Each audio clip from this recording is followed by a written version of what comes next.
I'm Rod ROHRICH, ROHRICH KNOSE podcast, and I am so honored today to have a good friend and a phenomenal plastic surgeon who all of you know very well, Tony Youn from Michigan. And Tony, welcome, and thanks for joining me on my podcast today.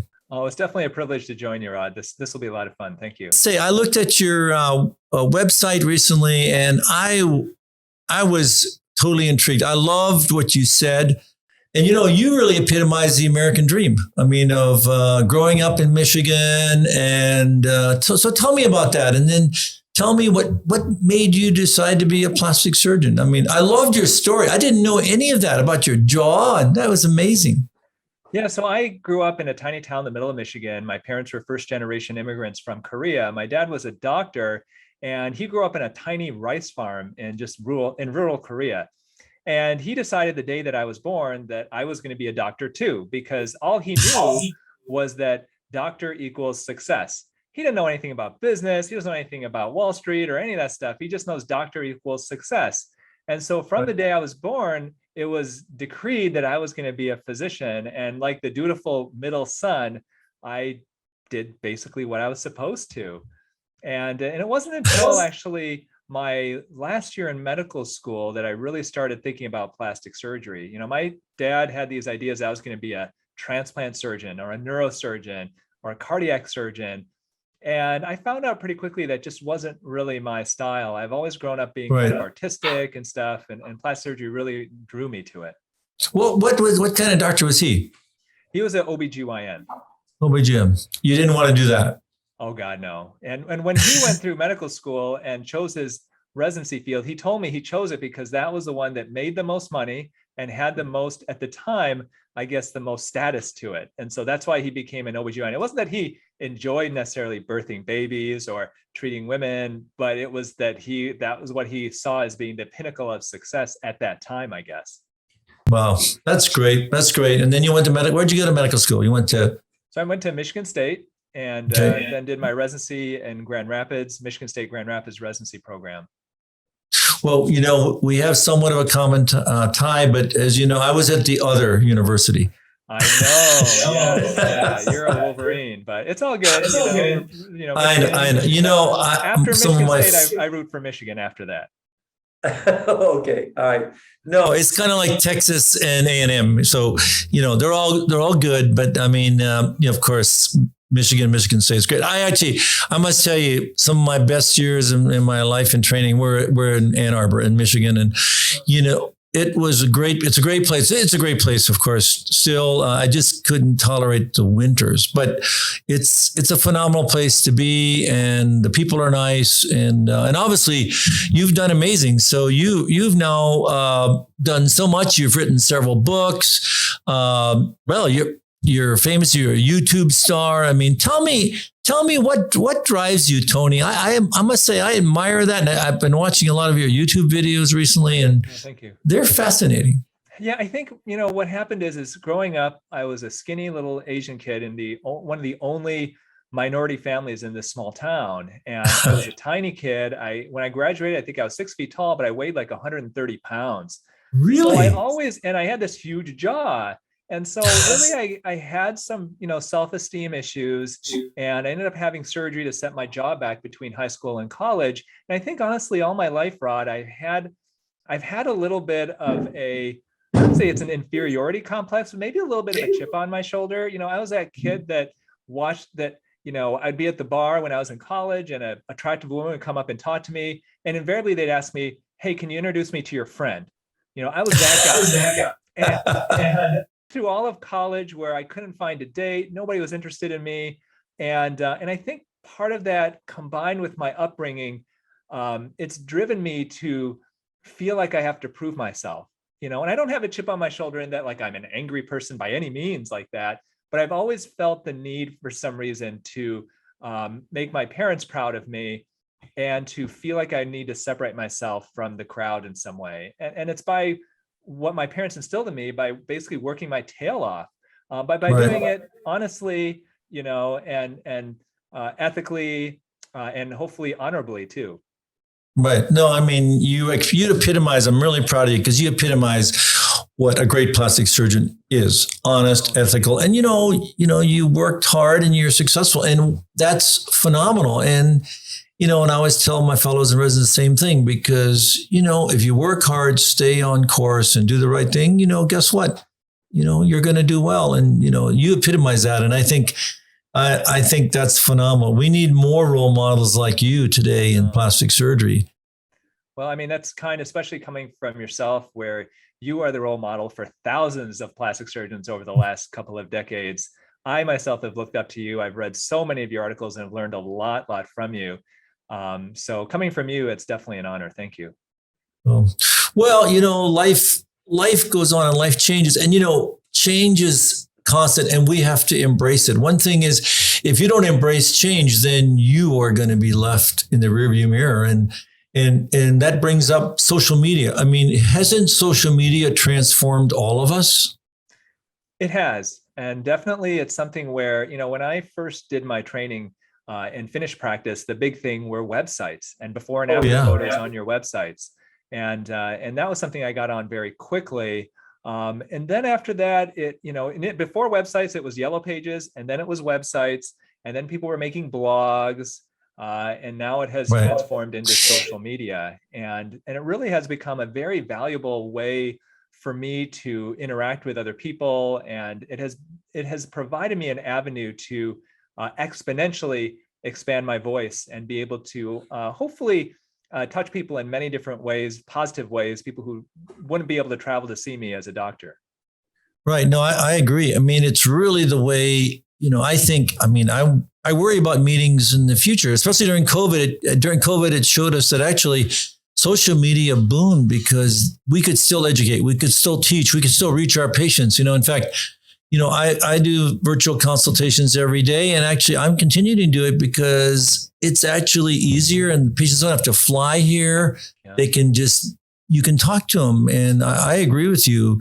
I mean, we go from the times of websites. Can you imagine, when I finished, Tony, websites were almost forbidden. In fact, even in universities that, you couldn't use photos. I mean, it's so crazy. But now websites just kind of, are in the background of social media, of YouTubes and Instagram and Twitter and all that. I mean, it's really unbelievable. So kind of what drove you to, and obviously, and then you wrote your first book, which I thought was phenomenal because it really kind of showed that, who you are and what you do. And I think people can relate to it. And it was so easy to read. I mean, you said it was like, when it's a good book, when you can kind of read it in a night. Yeah, thank you. I'm a fast reader. Yeah. I mean, I think that in the end, the way I look at things, and, I've been now in private practice for almost 18 years. I was very lucky in that I went through my, my training straight through. I did 4 years 4 years medical school, 3 years general surgery, 2 years plastic, and then a year fellowship. And then I started my own practice. And so even now being almost 49 years old, but I've been in practice almost 18 years, the way I guess I have looked at this whole thing is that it is a journey for all of us. And, for me, and when I try to teach my kids is you want to ideally leave this place better than it was maybe when you came. And so, I look at a lot of this in that, I could treat 40 people in a day, I can operate on 3 people in a day and change their lives. And it's such a privilege and a blessing to be able to do that. But at the same time, I can go on Instagram and on YouTube and on TikTok, and I can reach hundreds of thousands of people a day. And yes, those people, I'm not going to affect their lives like I do with somebody who I operate on. But if I can, and this is something that I thought about a lot during the 2.5 months where we were quarantined and I didn't see patients, is how can I help people when I'm stuck in my office by myself on the 12th floor of a high-rise building with nobody else in the entire building? How can I do that? And when all this happened, that's what I ended up doing, is focusing on that. And even if I could give somebody 20 seconds or 5 minutes of time where they forget about all the crap that's going on outside of this and just give them that release and maybe a chuckle, then that is such a privilege to be able to do that. Yeah. I agree with you. I think it's been transformational. Out of all bad things come great things. And I love what you say, because, you want to give back. You want to leave this place a better place than it was before. And, you do that. I think, you exemplify, and people lead by example. They don't lead by talking about it. They lead by doing it. And, you do it, you live it every day. And I think that's great. It's great for medicine. It's great for plastic surgery. So I'm really proud of what you're doing. There's so few people that do that in plastic surgery. I mean, what is your advice to young plastic surgeons as they're coming out? Because, right now, the people we train, they're phenomenal. They're very high tech. I mean, our kids are very high tech, but plastic surgery is different. And yet, we're artists and we're surgeons. And, how do you mesh that? And what advice would you have for a young plastic surgeon finishing? I think the first thing, number one, always, is that your patients always come first. And so it doesn't matter if you've got 1 million followers on social media. It doesn't matter if you've got, if you're entertaining and if people laugh, if you're not treating your patients well. I've been in private practice, like I said, 18 years, Rod. Knock on wood, I've never been sued in 18 years of full-time private practice plastic surgery. And my patients who are happy with me, that's what I take the most satisfaction in when I look at my job. So number one is always, the social media, all the fun stuff like that, you got to put to the side, and you got to learn how to be a good doctor and a fantastic surgeon first. The other stuff then comes next. And really, I think what it is that we've been taught for so long that you have to conform and be a certain type of person. And really, in the end, it is being yourself. Now, if yourself is a bad person, then don't be yourself. But if yourself is somebody who, truly cares about your patients, and maybe you're funny, maybe you're goofy, maybe you've got kind of a weird sense of humor, like our buddy Subio, then that's okay. Patients will trust you as long as you're yourself. And so you take good care of them first, and then you be yourself. And honestly, part of it is what you say, Rod, is you enjoy the ride. This is a journey, and the journey has ups and downs. And as a doctor, there's going to be ups and downs. There'll be times where you do everything you possibly can, and you're going to have a patient who's unhappy with you. And that's okay. Beat yourself up over it. That's normal, especially when you're early in practice. But as you get into, as you keep doing it for a while, that, you can't make everybody happy. And so do your best and be yourself. Right. I agree with you. That's good. That's good advice. I mean, be yourself, be honest with your patients, with yourself. And, I always tell my patients, I'm not God, but, I will never leave the operating room until it's as best as it can be. And then it's up to, how you heal. And nobody's perfect. And I think that's great advice. But also, I think you have to find your inner self, and you have to then project it. And because you can't fake it till you make it, you got to be yourself. I really think that's true. And that comes out. And, I always tell people, like you mentioned, you got to, you have to be a good person to be a good doctor. And then I can take anybody who's a good doctor and make him a great plastic surgeon. And so can you. But, you got to have those foundations, from your family and your roots. And, I'm German Russian, and I didn't speak English till I was 6. So it was a similar but different upbringing. And, my parents taught me, like you, is that you got to work hard. If you're going to work hard and stay focused, you can do anything. And I think that's something that it's hard to instill today in our kids, because they live in a different era. I just wish I could have sometimes taken my kids back to North Dakota and had them grow up the way I grew up. But that would have been hard to do from Dallas, Texas. But you want to, do the right thing for them. So Tony, what's next? What's next for you? What do you see in the near future for what you're doing and what's happening in medicine?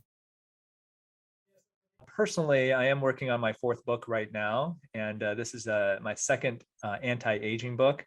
It doesn't have anything to do with plastic surgery, but it has to do with diet. It has to do with skincare and things like that. So I'm definitely involved with that. As I'm working on my YouTube channel, which, gosh, I'm almost at 3 million subscribers now. And so it has been creating a lot of, now my time is spent obviously treating my patients, but when I'm not, is creating content that hopefully educates and entertains people. And we'll see, it's interesting. I've had a lot of people over the last 6 months contacting me for various interviews. Almost every day I get asked to do a podcast. You're one of the only podcasts that I have actually said yes to because it is so busy. Well, thank you. Yeah, I mean, at this point, I have no plans to stop practicing, although there are rumors Oh, God, that I'm no. going to stop. But at this point, it is trying to ride this wave and see where else I can go to experience new things and to help people in as many ways as I can. Yeah. No, I mean, I can tell, you love what you do, and that's fantastic. And I see that in so few plastic surgeons, Tony, it's invigorating. And that's really one of the reasons I admire what you're doing. And I think you're one of those few select plastic surgeons that's doing that. And I just wish everybody would kind of embrace that, because, we're so fortunate. Dr. Dingman, who was my mentor in Michigan, he would say, I never worked a day in my life. And, and he was in his 80s when he told me that. And I never really understood it. But, we haven't, because we love what we do. Yep. Yeah, and that's a privilege. It's such a privilege. It is a privilege. To take care of our patients. And I think being plastic surgeons, it does allow us to do things like have a podcast like this. I mean, if you are a urologist, nobody would listen to your podcast because not enough people are interested in listening to a podcast about urology. So we're very. One of my friends is probably going to call me tonight. No, that's me saying it, not Rod. Okay. But yeah, I mean, I think that our field is one where it is. I think that people are so fascinated by it that it allows us to do things like write books, like do podcasts, like be on social media, right? And secondarily, yeah, we get benefit from it because it gets our name out there, and it gets to people to learn about us and to call us up and to see us as patients. So, right. So really, one thing is, you're very unique in that, how did you, well, first of all, for our audience, define what holistic medicine and holistic plastic surgery is, because that's a unique area. And certainly you are the holistic plastic surgeon. And, that title is yours. So tell me about I know you talked about that patient in your life, but tell me how you kind of grasped that and really made it a whole new arena. Yeah, in our training, it's always the bigger the surgery, the more successful you are. And residents know that you start off, when I started, I was doing vein stripping. I was taking off lumps and bumps. And then as you get into higher and higher levels, you do bigger and bigger surgeries. But when I first started my practice, I actually gauged my success by how many facelifts I had on my schedule. It was weird, but it was like, for me, like that was the pinnacle of people trust me with their face, and I came to a realization not that long ago that the goal for me should not be how many people I can get into the operating room, but shouldn't the goal as a physician be how many people can I keep out of the operating room yet still make them happy? And so I started changing my focus to this and started focusing on other types of things. Now, I still operate 3 days a week. I still do a lot of consults for surgery and all of that. But you and I both know that there's so much that you can do short today, of operating, with food, with skincare, with lifestyle changes.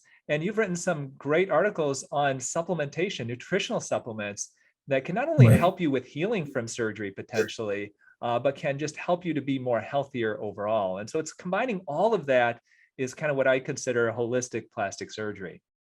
Yeah, no, I like that because, surgery is just a small part of wellness. I mean, and, it's kind of at the other pole, because, all the other stuff is what you talked about. So Tony, if you had to, in a nutshell, tell us like the 5 things that holistically every patient should do. Obviously, if they're doing surgery or not, what do you like tell your patients, and what would you tell, an audience? Because you've written a lot about it. You've talked a lot about supplements. You've talked a lot about skincare, but in a nutshell, tell us what you think is really important and science-based. And I like, because everything you talk about has got science behind it. Yeah. So I have a saying in my YouTube videos, you may have heard, it's eat real food, use clean skincare, and only consider actual plastic surgery as a last resort. So eating real food, getting away from all this processed garbage that we're putting into our mouths, I think is one of the most important things. Skincare, there's this trend towards clean skincare where it's skincare where you are potentially getting rid of some of the potentially harmful additives, ingredients that you may not need. So that's the idea behind the clean skincare.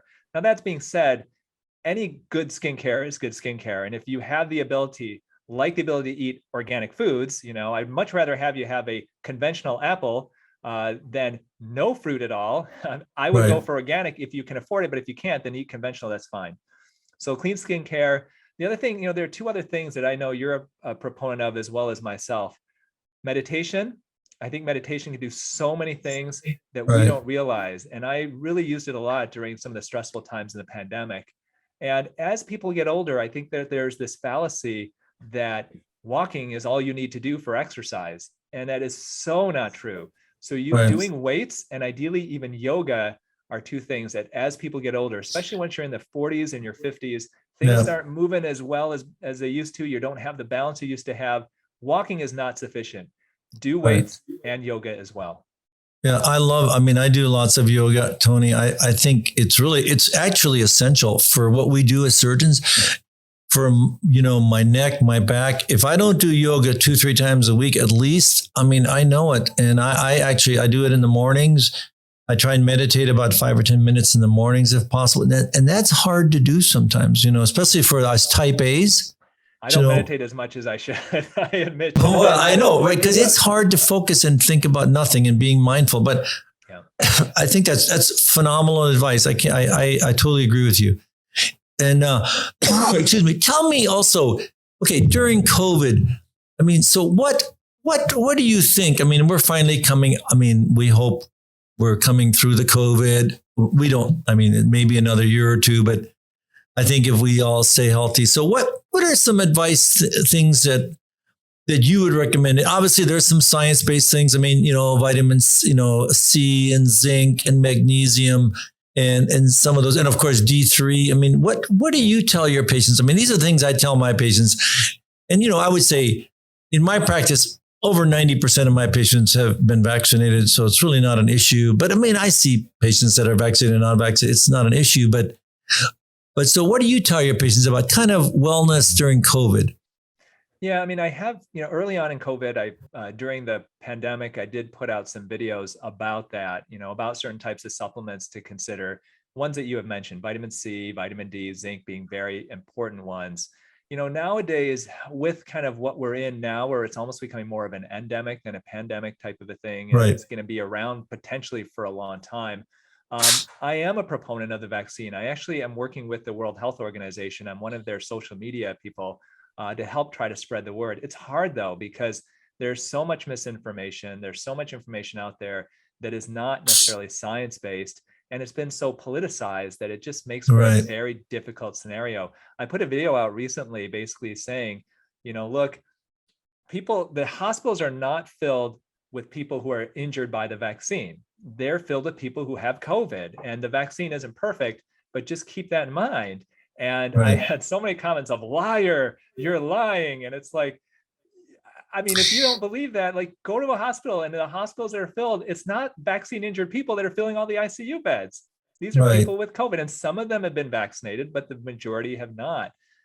So, it's tough. It's something that I am trying to put out there, but I also know that the more you put it out there, the less people listen sometimes. And so I've been very careful and have been mindful of when I put it out there. I actually did a group of a number of us kind of plastic surgeons who have and doctors who have had the vaccine and showed it on social media. And I compiled a bunch of them and put a video out there of all of us, hoping that, maybe if you see 10 doctors who are having the vaccine, that maybe that may convince you that this may be the right thing for you. Yeah, no, I agree. I mean, it's science-based, and, vaccines are not new, and they're not perfect, and they don't change your DNA.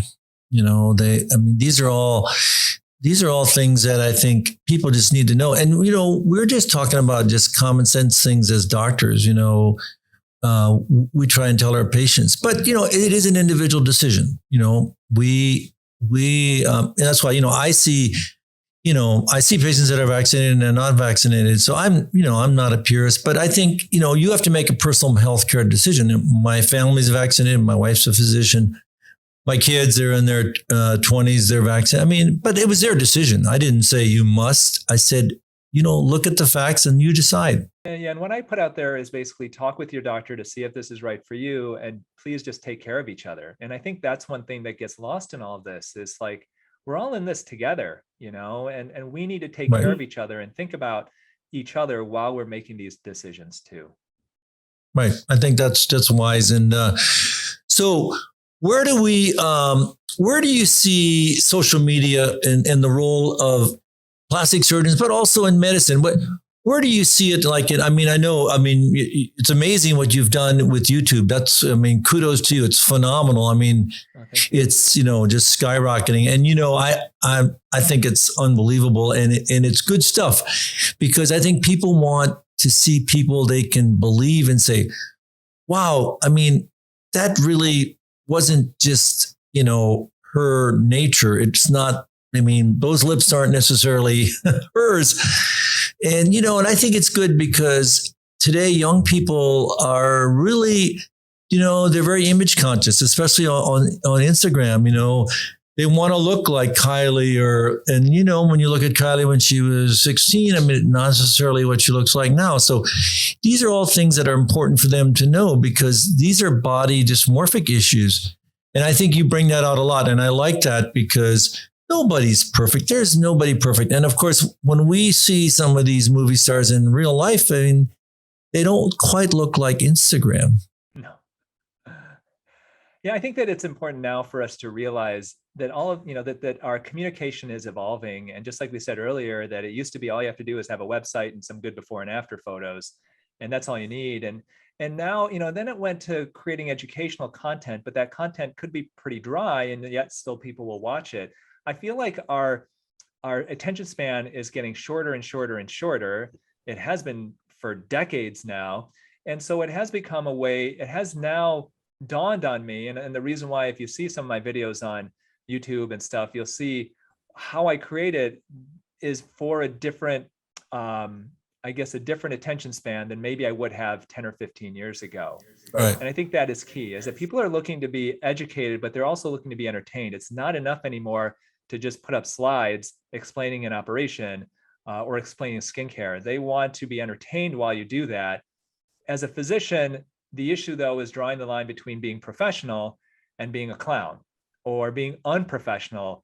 One thing I always draw the line at, and some doctors have not been good with this necessarily, is that you never ever make fun of patients. And I'll make fun of myself, and I'll make fun of some of our colleagues that I'm good friends with, good-natured ribbing, but you will never in all of my videos ever see me making fun of a patient ever. Yeah. And I think that is key because it comes down to that whole thing from the beginning. Number one, you got to take good care of your patients. Yeah, no, I agree. And you really have an art for that. You're right. You're always very respectful of patients and everybody else. And it's okay to make fun of you can make fun of us and your friends, but you really do that well. And you're so right. Today, it's not just about, the cut and dry education. It's how you meld that together with some humor and, being yourself. And I think, you do that well.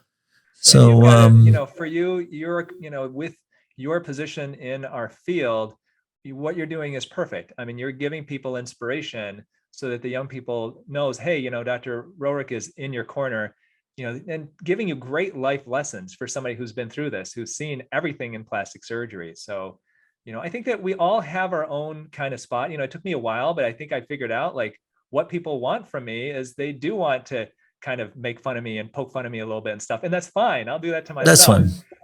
Where, we all have our own little niche, I think, and it's finding where that niche is, as long as it's really you, you don't want to act like somebody you're not. Right. That's, I think, how you can get successful on social media. Well, that's great advice. And listen, I cannot thank you enough for taking time away from your family tonight to do this. And I did say that at the end of all this, I've been asking you all these questions. So what do you want to ask me, Tony? Dr. ROHRICH, you have written so many articles, so many scientific presentations. You lecture all around the world. You are the editor-in-chief of the White Journal. Where do you see yourself 5 years from now? Like, you've got this podcast. Like, what is your end game for Dr. Rod ROHRICH? You've done everything in the specialty, and I would love to hear where you would like to go next. Well, what I want to do next is kind of what I'm doing now. Is I want to expand beyond plastic surgery, beyond what I'm doing now, but I still want to give back. I still want to maintain my role as a physician and a plastic surgeon, and just to help others to become the best they can be. And I, much like what you're doing, I want to be able to do that way beyond the sphere of plastic surgery, because I think we need that in medicine today. And there's so few out there. You know, when I look at Google, you know, there's no true Dr. Google. Dr. Google is available 24/7. He's wrong most of the time. And you are becoming part of a Dr. Google that's real. And, you know, we all want to make sure that we want to be a trusted source for people to say, hey, you know, I like what Dr. Youn or Dr. ROHRICH said because I believe them. And plus, they really have an experience too that I trust. And that's kind of where I'm heading. And the most important thing is, you know, you have to be purpose driven in our life. And I see so many people say, I'm going to retire or do something. But, you know, if you're not purpose driven, you're not going to do well. So thank you so much, Tony. And I look forward to seeing you in person sometime in the near future. I hope it's sooner than later. So tell us a little bit about, how they can, I mean, obviously they can find you anywhere on YouTube. I'm very easy to find. So I'm on YouTube, I'm on Instagram, I'm on Facebook, and I've got my podcast, The Holistic Plastic Surgery Show, which I've had Dr. ROHRICH on a few times. So you just look me up. I'm pretty much everywhere. Yeah, he is everywhere. I mean, you're everywhere. And I'm loving your TikTok. I just don't know, you know, on TikTok, I'm trying to play the straight guy. And of course, you know, it's kind of interesting. You know, it's a fine line. I know you're not dancing either, Tony. I mean, you will not catch me dancing. Now, my buddy Ricky Brown, a board certified plastic surgeon, he used to dance, and I go, "Oh my God, kid!" And I show my kids like, "Oh my gosh, should I do this?" They're like, "God, no, Dad, don't dance." I know my daughter says the same thing. She said, "I will not," you know. But you know, TikTok's the next new. I mean, I think it's the next thing. Now, I'm trying to, you know, see if we can educate people on plastic surgery. You know, but you know, I think you're doing it well. But you're right. You know, I'm glad you're not dancing either. You know, but so all right. Listen, thank you very much, and enjoy the rest of your week. Appreciate it. Thank you. Okay, take care. Thank you. Bye.